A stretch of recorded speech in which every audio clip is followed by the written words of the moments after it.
Hello friends, welcome to my YouTube channel. സുശാന്താണ്. എല്ലാവരും സുഖമായിരിക്കുന്നു എന്ന് വിശ്വസിക്കുന്നു.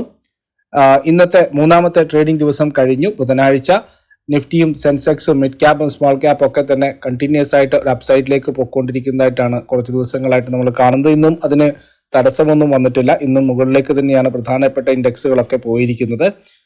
പക്ഷേ അതിൻ്റെ ഒരു പേസ് നമ്മൾ വിചാരിക്കുന്ന 24,500 550 എന്ന് പറയുന്ന റേഞ്ച് കട്ട് ചെയ്യാൻ ഇന്നും സാധിച്ചില്ല എന്നുള്ളതാണ്.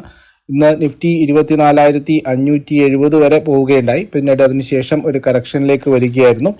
നിഫ്റ്റിയിൽ പെട്ടെന്ന് തന്നെ ഒരു 100 പോയിന്റ് അതിലധികം കറക്ഷൻ വരുന്നതായിട്ട് നമ്മളിന്ന് ശ്രദ്ധിച്ചു. പുറമെ ഇൻഡെക്സുകൾ നോക്കിക്കഴിഞ്ഞാൽ ബാങ്ക് നിഫ്റ്റിയിലടക്കം വളരെ സ്ട്രോങ് ആയിട്ടൊരു മൂവ്മെൻ്റ് തന്നെയാണ് ഇന്ന് കണ്ടത്. നിഫ്റ്റി ബാങ്ക് ഇന്ന് 571 പോയിന്റ് ഉയർച്ചയാണ് കാണിച്ചത്. RBIയുടെ മോണിറ്ററി പോളിസി കമ്മിറ്റിയുടെ മീറ്റിംഗ് ഇന്ന് ആരംഭിക്കുകയാണ്. അപ്പം 3 ദിവസത്തെ മീറ്റിങ്ങിന് ശേഷം വെള്ളിയാഴ്ച രാവിലെ ആയിരിക്കും RBI ഗവർണർ പലിശ നിരക്കുമായിട്ട് ബന്ധപ്പെട്ട അനൗൺസ്മെൻറ്റുകൾ നടത്തുക. പലിശ നിരക്ക് കുറക്കും എന്നുള്ളൊരു അഭ്യൂഹമാണ്, അല്ലെങ്കിൽ ആ ഒരു പ്രതീക്ഷയിലാണ് ബാങ്കിങ് ഓഹരികളിലൊക്കെ തന്നെ ഒരു വാങ്ങലുകൾ ദൃശ്യമാകുന്നത്. ഏതായാലും നമ്മുടെ GDP ഫിഗർ കുറവായിരുന്നു, അല്ലെങ്കിൽ GDP ഗ്രോത്ത് റേറ്റ് കുറവായതുകൊണ്ട് തന്നെ GDP ഗ്രോത്ത് ഔട്ട്ലുക്ക് അല്ലെങ്കിൽ ഗ്രോത്ത് കൊണ്ടുവരുന്നതിന് വേണ്ടിയിട്ട് ലിക്വിഡിറ്റി വർദ്ധിപ്പിക്കുവാൻ ബാങ്കുകളുടെ കയ്യിലേക്ക് കാശ് എത്തിക്കുന്നതിന് വേണ്ടിയിട്ട് റിസർവ് ബാങ്ക് ഓഫ് ഇന്ത്യ പല പണനയങ്ങളിൽ വ്യത്യാസം വരുത്തും എന്നുള്ള പ്രതീക്ഷ തന്നെയാണുള്ളത്. ബാങ്കിങ് സ്റ്റോക്കുകളിലൊക്കെ തന്നെ ഇന്ന് പ്രതീക്ഷ വന്നു. പബ്ലിക് സെക്ടറും പ്രൈവറ്റ് സെക്ടർ ബാങ്കുകളിലൊക്കെ തന്നെ മൂവ്മെൻറ്റുകൾ ദൃശ്യമായിരുന്നു. അതിന് പുറമെ ഫിനാൻഷ്യൽ സർവീസ് സെക്ടറും മറ്റു മിഡ് ക്യാപ്പ് സ്മോൾ ക്യാപ്പ് ഓഹരികളൊക്കെ തന്നെ സ്മോൾ ക്യാപ്പ് ഇൻഡെക്സുകളൊക്കെ തന്നെ രണ്ടാം ഇൻ്റർവെൽ, അതായത് മാർക്കറ്റിൽ 12 മണിക്ക് ശേഷമാണ് അതിൻ്റെ ഓൾ ടൈം ഹൈയിലേക്കൊക്കെ വന്നത്. ഏതായാലും ഇന്നും മാർക്കറ്റ് ഗ്ലോബലി നോക്കുകയാണെങ്കിൽ നമുക്കിപ്പോൾ US മാർക്കറ്റിൽ ഡോ ജോൺസ് 208 പോയിന്റിൻ്റെ ഉയർച്ചയിലാണ് ട്രേഡിംഗ് നടക്കുന്നത്. യൂറോപ്യൻ മാർക്കറ്റും അതുപോലെ തന്നെ UK മാർക്കറ്റുകളൊക്കെ തന്നെ പോസിറ്റീവ് സെൻസിലാണ്. ഡാക്സ്, അതായത് യൂറോപ്യൻ സൂചികയായിട്ടുള്ള ഡാക്സ് 180 പോയിന്റ് ഉയർന്നിട്ടാണ് ഇപ്പോൾ ട്രേഡിംഗ് നടന്നിട്ടുള്ളത്. ഗിഫ്റ്റ് നിഫ്റ്റി 4 പോയിന്റിൻ്റെ ഇടിവോടുകൂടിയാണ് ഇപ്പോൾ വ്യാപാരം ആരംഭിച്ചിരിക്കുന്നത്. ഏതായാലും ക്രൂഡ്, ബ്രെൻഡ് ഇതിലൊക്കെ തന്നെ പോസിറ്റീവ് മൂവ്മെൻ്റാണുള്ളത്. ഇന്ന് നമുക്ക് ഇൻ്റർനാഷണൽ ഫ്രണ്ടിൽ നിന്നും യൂറോപ്യനിലുള്ള സെയിൽസ് പർച്ചേസിംഗ് പവർ ഇൻഡെക്സിൻ്റെ ഡാറ്റ വരാനുണ്ട്. അതുപോലെ റീറ്റെയിൽ സെയിൽസിൻ്റെ ഡാറ്റ വരാനുണ്ട്. അതേപോലെ ഇന്ന് ജെറോം പവലിൻ്റെ ഒരു പബ്ലിക് അനൗൺസ്മെൻറ്റ് കൂടിയുണ്ട്, പബ്ലിക് സ്പീച്ച് കൂടിയുണ്ട്. അതിൽ നിന്നും കാര്യമായിട്ടുള്ള എന്തെങ്കിലും വരുന്നുണ്ടെങ്കിൽ അത് US മാർക്കറ്റിനെ സ്വാധീനിക്കാൻ സാധ്യതയുണ്ട്. അതിന് പുറമെ നാളെ ഒപെക്കിൻ്റെ മീറ്റിംഗ് ആരംഭിക്കുകയാണ്. ഓയിൽ പ്രൊഡക്ഷൻ കമ്പനികളുടെ അല്ലെങ്കിൽ ഒപെക് രാജ്യങ്ങളുടെ മീറ്റിംഗ് ആരംഭിക്കുകയാണ്. അപ്പോൾ ഓയിൽ പ്രൊഡക്ഷനുമായിട്ട് വരുന്ന ഡാറ്റകൾ സ്വാഭാവികമായിട്ടും നമ്മുടെ ഗ്ലോബലി എല്ലാവരെയും ബാധിക്കുന്നത് തന്നെയാണ്. അപ്പോൾ ഗ്ലോബൽ ഫ്രണ്ടിൽ നിന്നും പ്രധാനപ്പെട്ട മറ്റു ഇന്ത്യൻ മാർക്കറ്റിനെ സംബന്ധിച്ചിട്ടുള്ള ഒരു പ്രധാനപ്പെട്ട ഇമ്പാക്റ്റ് ഉണ്ടാകുന്ന വാർത്തകളൊന്നും തന്നെ നാളത്തേക്കില്ല.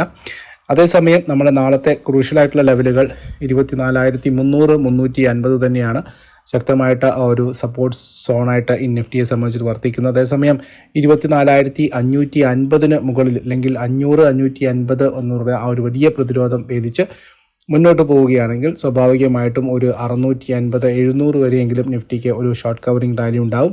നാളെ വീക്കിലി എക്സ്പയറി കൂടി ഉള്ള ഒരു ദിവസമാണ്. അപ്പോൾ അതിൻ്റെ സ്വാഭാവികമായിട്ടുള്ള അഡ്ജസ്റ്റ്മെൻറ്റ്സുകളും ഇൻഡെക്സുകളിൽ ഉണ്ടാകും. ഇതാണ് നിഫ്റ്റിയെ സംബന്ധിച്ച് പറയാനുള്ളത്. നാളെ 24,500 550 വളരെ സ്ട്രോങ് ആയിട്ടുള്ള റെസിസ്റ്റൻസ് സോണാണ്. അതേസമയം ഡൗൺ സൈഡിൽ 24,300 350 വളരെ സ്ട്രോങ് ആയിട്ടുള്ളൊരു സപ്പോർട്ട് സോണുമായിട്ടാണ് നിഫ്റ്റിയെ സംബന്ധിച്ച് നിൽക്കുന്നത്. FIIസിൻ്റെ ഫിഗേഴ്സ് ഇതുവരെ അപ്ഡേറ്റ് ആയിട്ടില്ല. ഞാൻ ഇന്ന് കുറച്ച് നേരത്തെയാണ് ഓഡിയോ റെക്കോർഡ് ചെയ്യുന്നത്. അതുകൊണ്ട് തന്നെ FIIസിൻ്റെ ഫിഗേഴ്സ് ഈ ഒരു ഡാറ്റ കാണുന്ന സമയത്ത് പ്രത്യേകിച്ചും HDFC ബാങ്കിലും TCSലും ഒക്കെയുള്ള മുന്നേറ്റം കാണിക്കുന്നത് FIIs ഇന്നും മാർക്കറ്റിൽ ആക്റ്റീവ് ആയിരിക്കുമെന്ന് തന്നെയാണ് തോന്നുന്നത്. സോ ഡാറ്റ വരുമ്പോൾ നമുക്കറിയാം. ഏതായാലും FIIs ഇന്ന് ആക്റ്റീവ് ആയിരിക്കും എന്നുള്ള ഒരു ഫിഗർ വെച്ചുകൊണ്ട് തന്നെ നാളെയും റീറ്റെയിലേഴ്സിൻ്റെ കോൺഫിഡൻസ് വർദ്ധിക്കാനാണ് സാധ്യത. FIIസിൻ്റെ ഇന്നലെയും ഇന്നുമായിട്ട് മാർക്കറ്റിൽ കണ്ടിന്യൂസ് ബൈ മോഡിൽ വരുന്നത് സ്വാഭാവികമായിട്ടും ഒരു സെൻറ്റിമെൻറ്റ്സ്, ഒരു സൈക്കോളജിക്കൽ സെൻറ്റിമെൻറ്റ്സ് ബെറ്റർ ചെയ്യുന്നതിന് സാധിക്കും എന്നുള്ളത് തന്നെയാണ്. മറ്റ് സ്റ്റോക്ക് സ്പെസിഫിക് ആയിട്ടുള്ള ന്യൂസുകളിലേക്കും അനാലിസിസിലേക്കും പോകുന്നതിന് മുന്നോടിയായിട്ട് ആദ്യമായിട്ടാണ് നമ്മുടെ ചാനൽ നിങ്ങൾ കാണുന്നതെങ്കിൽ തീർച്ചയായിട്ടും ചാനൽ സബ്സ്ക്രൈബ് ചെയ്യാൻ മറക്കാതിരിക്കുക. അതുപോലെ തന്നെ സ്റ്റോക്ക് മാർക്കറ്റിനെ കുറിച്ച് അറിയാനും പഠിക്കാനും താല്പര്യമുള്ളവരുമായിട്ട് നമ്മുടെ ചാനലിൻ്റെ ലിങ്ക് ഷെയർ ചെയ്യാൻ മറക്കരുത്. അതുപോലെ തന്നെ ഞാനൊരു സെബി രജിസ്റ്റേർഡ് റിസർച്ച് അനലിസ്റ്റാണ്. ഞങ്ങളുടെ അഡ്വൈസറി സർവീസസിനും ഞങ്ങളുടെ കോൾസിനും മറ്റും ലഭിക്കുന്നതിനായിട്ട് ഞങ്ങളുടെ ടെലിഗ്രാം ഗ്രൂപ്പിലേക്ക് നിങ്ങൾക്ക് ജോയിൻ ചെയ്യാവുന്നതാണ്. അവിടെ ഞങ്ങളോടുമായിട്ട് അസോസിയേറ്റ് ചെയ്യാനുള്ള ലിങ്കുകൾ ഞാൻ ഡിസ്ക്രിപ്ഷനിൽ കൊടുത്തേക്കാം. അതുവഴി മാത്രം ഞങ്ങളുമായിട്ട് അസോസിയേറ്റ് ചെയ്യുക. നമ്മൾ ഇന്നലെ ഷെയർ ചെയ്ത ഒരു വാർത്ത ചൈന US-ലേക്കുള്ള ഗ്രാഫൈറ്റ് എക്സ്പോർട്ടുകൾ നിർത്തുന്നു എന്നുള്ള വാർത്തയാണ്. ഇതിനെ തുടർന്ന് ഇന്ത്യൻ ഗ്രാഫൈറ്റ് കമ്പനികളായിട്ടുള്ള HEG അതുപോലെ തന്നെ ഇന്ത്യ ഗ്രാഫൈറ്റ്, ഈ രണ്ട് കമ്പനികളും ഇന്ന് നല്ല രീതിയിൽ മുന്നേറുകയുണ്ടായി. അതിൽ HEG അതിൻ്റെ ഓൾ ടൈം 52 വീക്സ് ഹൈ ആയിട്ടുള്ള 581 നിലവാരത്തിൽ നിന്ന് ട്രേഡ് ചെയ്യുകയുണ്ടായി. അതുപോലെ തന്നെ GST കൗൺസിലിൻ്റെ മീറ്റിംഗ് നടക്കുകയാണ് 21 ജയ്സാൽമീർ രാജസ്ഥാനിൽ വെച്ചിട്ട്.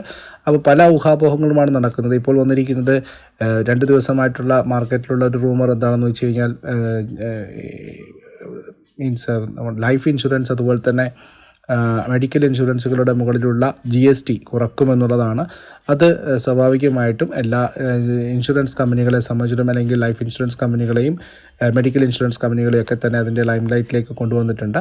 അപ്പോൾ അതിന് പുറമെ ഇന്ന് രാജേഷ് എക്സ്പോർട്സ് അതിൻ്റെ 52 വീക്സ് ലോ ആയിട്ടുള്ള 232 രൂപയിലേക്ക് വരികയുണ്ടായി. KEC international order book maintain ചെയ്തതിൻ്റെയും അല്ലെങ്കിൽ ഓർഡർ ബുക്ക് പുതിയ ഓർഡറുകൾ വന്നതിൻ്റെ അടിസ്ഥാനത്തിൽ 52 വീക്സ് ഹൈയിലേക്ക് വരുന്നതായിട്ട് നമ്മൾ കണ്ടു. ചില ന്യൂസുകൾ വന്നിരിക്കുന്ന സ്റ്റോക്കുകൾ ബജാജ് ഓട്ടോ ആണ്. ബജാജ് ഓട്ടോയിലെ UBSൻ്റെ റിപ്പോർട്ട് പ്രകാരം അവരുടെ ഫ്രീഡം 125ൻ്റെ പൈസയിൽ 5,000 മുതൽ 10,000 രൂപ വരെ കുറവ് വരുത്തിയിരിക്കുന്നു എന്നുള്ളതാണ്. സോ 7,900 എന്നുള്ള ടാർഗറ്റിലാണ് UBSൻ്റെ റിപ്പോർട്ട് പ്രകാരം ബജാജ് ഓട്ടോയിൽ കവറേജ് ആരംഭിച്ചിരിക്കുന്നത്.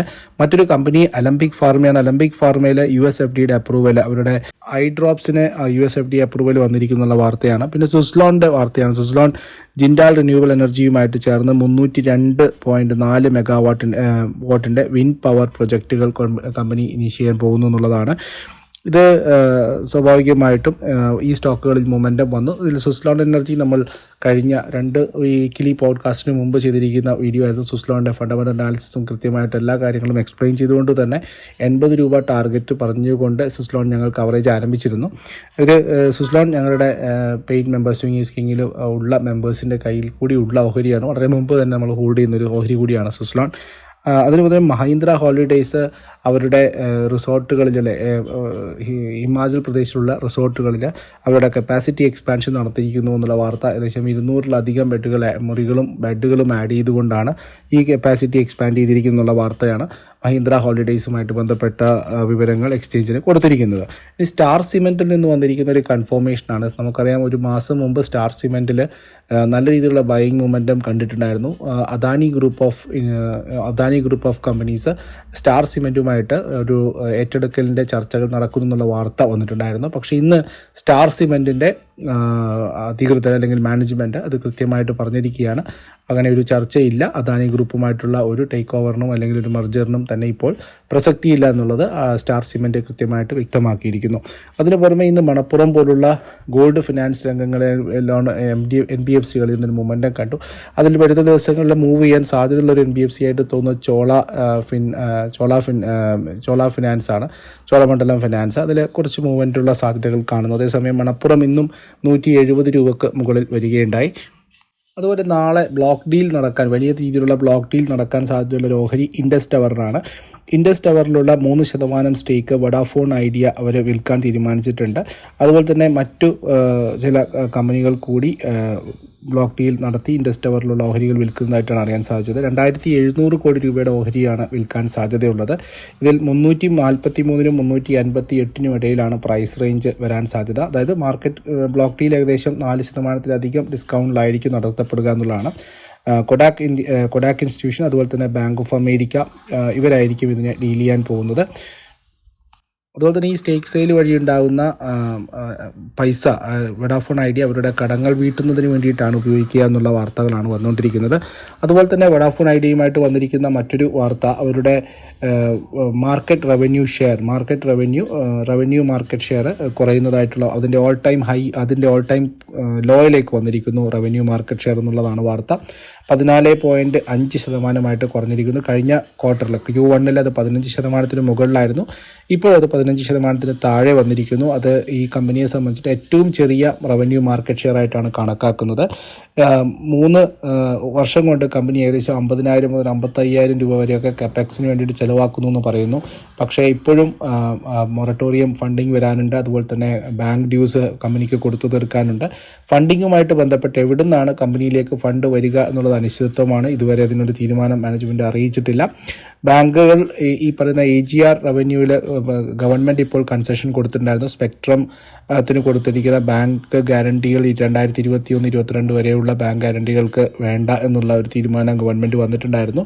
അതുവഴി ബാങ്കുകൾ ചിലപ്പോൾ ഇനി പുതിയ തരത്തിലുള്ള ലോണുകൾ കമ്പനിക്ക് കൊടുക്കാനുള്ള സാധ്യതകളും ഇപ്പോൾ പറഞ്ഞു കേൾക്കുന്നുണ്ട്. സോ ഏതായാലും ഞാൻ നേരത്തെ പറഞ്ഞ എൻ്റെ ഒരു സ്റ്റാൻഡ്, ഐഡിയയിലുള്ള പൊസിഷൻ ഒരുപാട് ആൾക്കാർ ഹോൾഡ് ചെയ്യുന്നുണ്ടാകും. പക്ഷേ ഒരു വളരെ റിസ്കി ആയിട്ടുള്ളൊരു പൊസിഷൻ എടുക്കാൻ താല്പര്യമുള്ളവർക്ക് മാത്രം 6 രൂപയിൽ താഴെ സ്റ്റോപ്പ് ലോസ് ചെയ്തുകൊണ്ട് മാത്രം ഐഡിയയിൽ കവറേജ് എടുക്കുക എന്നുള്ളതാണ്. ഇപ്പോഴും കമ്പനിയുടെ നിലനിൽപ്പിനെ പറ്റിയിട്ട് ഒരു കാര്യങ്ങളൊന്നുമില്ല. ആകെയുള്ള ഒരു എക്സ്പെക്റ്റേഷൻ ഏതെങ്കിലും തരത്തിലുള്ള ഫണ്ടിങ് ഈ കമ്പനിയിലേക്ക് വരും എന്നുള്ളതാണ്. ഏതെങ്കിലും ഒരു ഏജൻസിയോ അല്ലെങ്കിൽ ഏതെങ്കിലും ഒരു ബിസിനസ് ഗ്രൂപ്പോ ഇതിലേക്ക് ഫണ്ട് ചെയ്യുക എന്നുള്ളൊരു പോസിറ്റീവ് ന്യൂസ് മാത്രമാണ് നമുക്കിപ്പോൾ എക്സ്പെക്റ്റ് ചെയ്യാനുള്ളത്. അല്ലെങ്കിൽ ബാങ്കുകൾ പുതിയ ഫണ്ടിങ് കൊടുത്തുകൊണ്ട് കമ്പനിയെ റിവൈവ് ചെയ്യുക എന്നുള്ളതാണ്. അല്ലാതെ വേറൊരു തരത്തിലുള്ള മാർക്കറ്റ് മാജിക്കുകളും ഈ കമ്പനിയിലേക്ക് ഇനി വരാനില്ല. സോ ഹോൾഡ് ചെയ്യുന്നവരോട് അത് മാത്രമാണ് പറയാനുള്ളത്. അതുപോലെ തന്നെ മറ്റൊരു പ്രധാനപ്പെട്ട റിപ്പോർട്ട് എന്ന് വന്നത് ഒബ്രോയ് റിയാലിറ്റിയുമായിട്ട് വന്ന നൊവാമയുടെ റിപ്പോർട്ടാണ്. നൊവാമയുടെ റിപ്പോർട്ട് പ്രകാരം 2500 രൂപയാണ് ഒബ്രോയ് റിയാലിറ്റിക്ക് ടാർഗറ്റ് പറഞ്ഞിരിക്കുന്നത്. ഇവർ പറയുന്നത് പൊതുവെ റിയൽ എസ്റ്റേറ്റ് രംഗത്ത് നല്ല ചൂട് പിടിച്ച സെയിലുകളും പ്രീ സെയിൽസുകളും നടക്കുന്ന സമയമാണ്. അതിന് പുറമെ ഇവരുടെ ആവറേജ് സെല്ലിംഗ് പ്രൈസും വളരെയേറെ കൂടിയിട്ടുണ്ട്. ആവറേജ് സെല്ലിംഗ് പ്രൈസിൽ 30 മുതൽ 40% വർധനമാണ് കഴിഞ്ഞ 2 വർഷം 3 വർഷം കൊണ്ട് ഉണ്ടാക്കിയിരിക്കുന്നത്. അതുപോലെ തന്നെ ഇവരുടെ ലക്ഷറി സെഗ്മെൻറ്റിൽ വളരെയേറെ കോൺട്രിബ്യൂഷൻ വർദ്ധിച്ചിരിക്കുന്നു. അത് ഒബ്രോയ് റിയാലിറ്റിയുടെ മാത്രമല്ല, DLFൻ്റെ നോക്കിക്കഴിഞ്ഞാലും ഗോദ്രേജ് പ്രോപ്പർട്ടീസിൻ്റെ ഒക്കെ നോക്കിക്കഴിഞ്ഞാൽ സാധാരണ വില്ലകളും അപ്പാർട്ട്മെൻറ്റുകളും ഫ്ലാറ്റുകൾക്കും പുറമെ പ്രീമിയം സെഗ്മെൻറ്റിൽ നിന്നാണ് ഏറ്റവും കൂടുതൽ റവന്യൂ ഇവർ ജനറേറ്റ് ചെയ്തുകൊണ്ടിരിക്കുന്നത്. 13 ക്വാർട്ടറുകളായിട്ട് ഏകദേശം പ്രോഫിറ്റിൽ വളരെയേറെ ഗ്രോത്താണ് കമ്പനി കാണിച്ചുകൊണ്ടിരിക്കുന്നത്. ഒബ്രോയ് ഗാർഡൻ എന്ന് പറയുന്ന അവരുടെ പ്രീമിയം അപ്പാർട്ട്മെൻറ്റുകൾക്ക് 13.5 ലക്ഷത്തിലധികം കൂടി ഡിമാൻഡാണ് വന്നിരിക്കുന്നത്. 13.5% കൂടുതൽ ഡിമാൻഡാണ് വന്നിരിക്കുന്നത് പറയുന്നു. അതിന് പുറമെ MSCIയുടെ നവംബർ മാസത്തെ ഇൻഡെക്സിൽ അല്ലെങ്കിൽ റിവ്യൂ ഇൻഡെക്സിൽ ഒബ്രോയ് റിയാലിറ്റിയെ കൂടി ഉൾപ്പെടുത്തിയിട്ടുണ്ടായിരുന്നു. ഏതായാലും വരുന്ന വർഷങ്ങൾ അല്ലെങ്കിൽ വരുന്ന 1-2 വർഷങ്ങൾ ഈ റിയൽ എസ്റ്റേറ്റ് രംഗങ്ങളെ സംബന്ധിച്ചിട്ട് വളരെ പോസിറ്റീവ് ആയിരിക്കും. പ്രത്യേകിച്ച് മഹാരാഷ്ട്രയിൽ ഗവൺമെൻറ് സ്ഥിരത വന്നിരിക്കുന്നു. അവിടെ ഒരു പ്രശ്നമുണ്ടായിരുന്നു. അത് CMനെ അവർ ചീഫ് മിനിസ്റ്ററായിട്ട് ഫട്നാവിസിനെ തിരഞ്ഞെടുത്തിരിക്കുന്നുള്ള വാർത്തയും വന്നിട്ടുണ്ട്. അപ്പോൾ അവിടെ ഒരു അനിശ്ചിതത്വം ഇല്ല എന്നുള്ളതും റിയൽ എസ്റ്റേറ്റ് കമ്പനികളെ, ബോംബെ ബേസ്ഡ് ആയിട്ടുള്ള റിയൽ എസ്റ്റേറ്റ് കമ്പനിയെ കൂടുതൽ പോസിറ്റീവ്നെസ്സിലേക്ക് കൊണ്ടുവന്നിട്ടുണ്ട്. മറ്റൊരു പ്രധാന അപ്ഡേറ്റ് വന്നിരിക്കുന്ന ഐഷർ മോട്ടോഴ്സിൻ്റെ ഭാഗത്താണ്. റോയൽ എൻഫീൽഡിൻ്റെ first motorcycle assembly plant ഇന്ത്യക്ക് പുറത്ത് സ്ഥാപിക്കാൻ പോകുന്നു. തായ്ലൻഡ് മാർക്കറ്റ് അടക്കമുള്ള വർദ്ധിച്ചു വരുന്ന ഡിമാൻഡുകൾ കാറ്റർ ചെയ്യാൻ വേണ്ടിയിട്ടാണ് ഈ തരത്തിലുള്ള അസംബ്ലി യൂണിറ്റ്സുകളുമായിട്ട് കമ്പനി മുന്നോട്ട് പോകുന്നത്. 57,000 സ്ക്വയർ ഫീറ്റ് ശേഷിയുള്ള അല്ലെങ്കിൽ 57,000 സ്ക്വയർ ഫീറ്റിലാണ് ഈ ഒരു പുതിയ അസംബ്ലി പ്ലാന്റ് കമ്പനി വെച്ചിരിക്കുന്നത്. 30,000 യൂണിറ്റ് ആണ് ഒരു വർഷത്തിൽ കമ്പനിക്ക് ഈ ഒരു പ്രൊഡക്ഷൻ സെൻറ്ററിൽ നിന്നും മാറ്റിവെക്കാൻ സാധിക്കുന്നത്. ഇത് വർദ്ധിച്ചു വരുന്ന ഡിമാൻഡ്, ഇന്ത്യക്ക് പുറത്ത് വർദ്ധിച്ചു വരുന്ന, പ്രത്യേകിച്ചും മറ്റ് ഏഷ്യൻ രാജ്യങ്ങളിൽ വർദ്ധിച്ചു വരുന്ന ഡിമാൻഡാണ് കമ്പനിക്ക് ഇങ്ങനൊരു അസംബ്ലി യൂണിറ്റ്സിനെ പറ്റി ചിന്തിക്കാൻ കാരണമെന്നും കമ്പനി എക്സ്ചേഞ്ചിന് കൊടുത്ത റിപ്പോർട്ടുകളിൽ പറയുന്നു. ഈ ഒരു പുതിയ തരത്തിലുള്ള ഏഷ്യൻ രാജ്യങ്ങളിലുള്ള തായ്ലാൻഡ് മാർക്കറ്റൊക്കെ ലക്ഷ്യമിട്ടുകൊണ്ടിരിക്കുന്ന ഈ യൂണിറ്റുകൾ ഫ്ലെക്സിബിൾ മോട്ടോർ വെഹിക്കിൾ ഡെലിവറി, അതായത് കൃത്യമായിട്ടുള്ള സമയത്ത് ഈ രാജ്യങ്ങളിൽ ഡെലിവറി എത്തിക്കുന്നതിനും കൂടുതൽ എഫിഷ്യൻ്റ് ആയിട്ടുള്ള കസ്റ്റമർ എക്സ്പീരിയൻസ് പ്രൊവൈഡ് ചെയ്യുന്നതിനും സാധിക്കും എന്നുള്ളതാണ് വന്നിരിക്കുന്നത്. മറ്റൊന്ന്, ഓട്ടോമൊബൈൽ സെക്ടറിൽ നിന്നുള്ള മറ്റൊരു വാർത്ത ഹീറോ മോട്ടോറുമായിട്ട് ബന്ധപ്പെട്ടതാണ്. അവരുടെ V2 സീരീസ് ഇലക്ട്രിക് സ്കൂട്ടേഴ്സ് വന്നിരിക്കുന്നു. Vida V2 pro, pulse and LTE ഇങ്ങനെയുള്ള പല ഫീച്ചേഴ്സിലായിട്ടാണ് വന്നിരിക്കുന്നത്. ഇവർ മാസ് സെഗ്മെൻറ്റ്സ് ആയിട്ട് 1 lakh rupees പ്രൈസ് റേഞ്ചിലാണ് വന്നിരിക്കുന്നത്.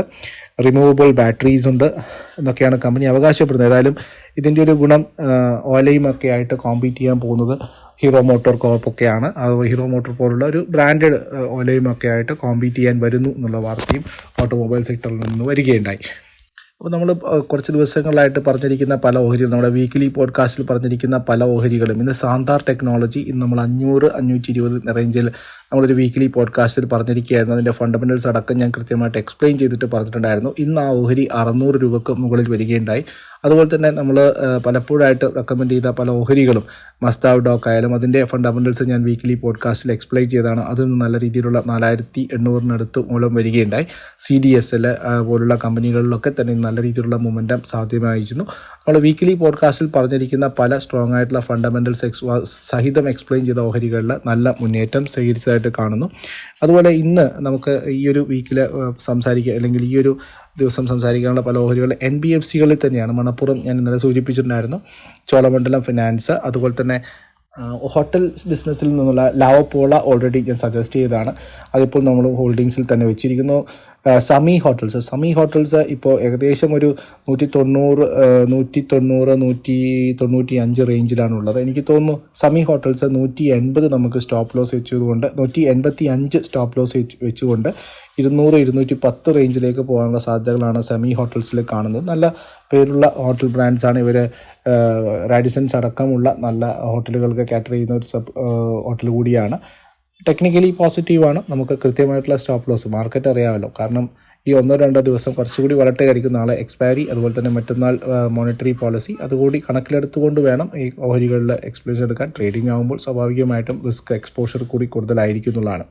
ഞങ്ങളുടെ കൂടുതൽ റിസർച്ച് ഗൈഡൻസിനും ഞങ്ങളുടെ കൂടുതൽ അഡ്വൈസേഴ്സിനും ഞങ്ങളുടെ റിസർച്ച് ബേസ്ഡ് ആയിട്ടുള്ള കോൾസുകൾക്കുമായിട്ട് ഞങ്ങളുടെ സർവീസുകൾ നിങ്ങൾക്ക് സബ്സ്ക്രൈബ് ചെയ്യാവുന്നതാണ്. അവിടെ കൃത്യമായിട്ടുള്ള ഗൈഡൻസും കാര്യങ്ങളൊക്കെ തന്നെ ഞങ്ങൾ കൊടുക്കുന്നുണ്ട്.